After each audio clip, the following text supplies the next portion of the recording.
In the previous lesson, I talked about my influences, and in this lesson, I'm going to talk about the materials we're going to use for the course. First, we have the sketchbook. Any sketchbook will do. This is how I usually judge a sketchbook, is that I touch the paper. I think that's really important to like the texture of the paper. Some people prefer their paper to be really rough, and some people prefer their paper to be really smooth. I do think that touching the paper is a good way of knowing if the paper is good for you. I genuinely like all sorts of paper. If a paper has a lot of texture to it, I just treat it as a book that has a lot of texture. So I try to explore that texture. But if it's really smooth, then it changes my materials, it changes my decisions. So I'll use different types of pens with it. One of the things I really like about choosing a sketchbook is sometimes I feel daunted by the blank page. So sometimes I'll seek out maybe a lined notebook because having the lines pre-printed on the page takes a little bit of that pressure away. The page has already been tampered with, so I'll treat it differently, but it also just takes the pressure of the blank page away from me. I really like having a small notebook sometimes because I can put it in my pocket and I can draw on the go. Some of my sketchbooks are very large, and I choose that because I want to do some large drawings. So it's really subjective. You just have to pick out the sketchbook that's best for you.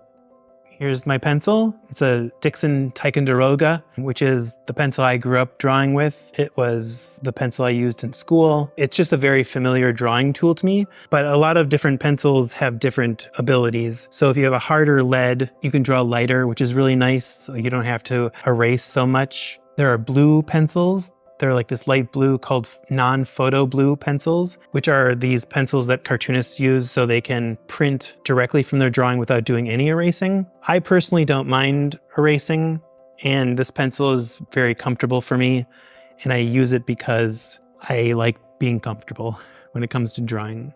You can also find them anywhere. They're at your corner drugstore or at the grocery store, and sometimes they come in gigantic packs, like 48 pencils in a pack. So you never really have to search and look very hard for these.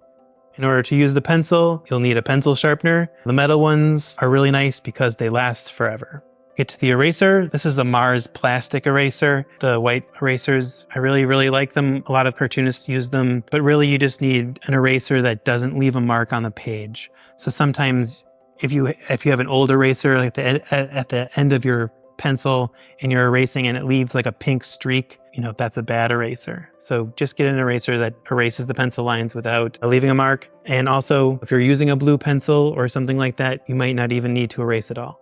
So this is a number 2 watercolor brush. I use it for inking lines. I use it for filling in large areas of black with ink. It's a very versatile tool, so it's always good to have one. It teaches you how to work with something that's pressure sensitive. You really can use it to learn how to use any other tool. Like if you're good at using a brush, in my opinion, you can be really good at using charcoal. You can be really good at using mud and a stick. It's just learning how drawing with pressure changes a drawing.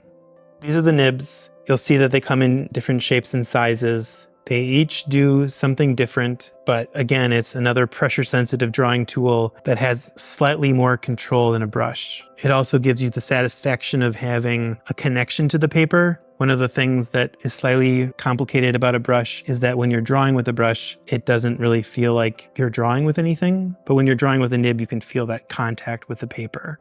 So for the nib sets, I suggest getting a Speedball cartooning set or a drawing or map making set. They all have really nice nibs in them. They really can make any line perfectly. We will doodle different line thicknesses and patterns to learn how each nib works. So this is my India ink. This is Black Cat. I also really like Speedball Super Black, just like a really rich carbon-based India ink. Most cartoonists use India ink, but you can get all sorts of different colors of ink. The blacker the ink is, the better, I think. This is the Bristol paper. It comes in packs of 20. It's the 300 series. It's the one with the yellow cover. It comes in different series. The brown cover is the 200 series and the white cover is the 100 series. Each series is slightly thicker. The paper itself, it comes in either vellum or smooth. So the vellum has a slight bit of tooth to it, which is nice for drawing with a brush. And smooth is like glass, and it's really nice for drawing with a nib. This is the Bleed Proof White. There's different brands, but it's an acrylic white that is basically the opposite of ink. If you want to draw white on top of black, it's really nice for using a brush and a nib. You can also use it to correct mistakes. Another option is whiteout. It's much cheaper, and if you're just starting out, it works just fine. I will also be using some basic materials as well, like a ruler, a scissors, a water holder, and an ink holder. And now that you know the basic materials for the course, in the next lesson we're going to start practicing with ink.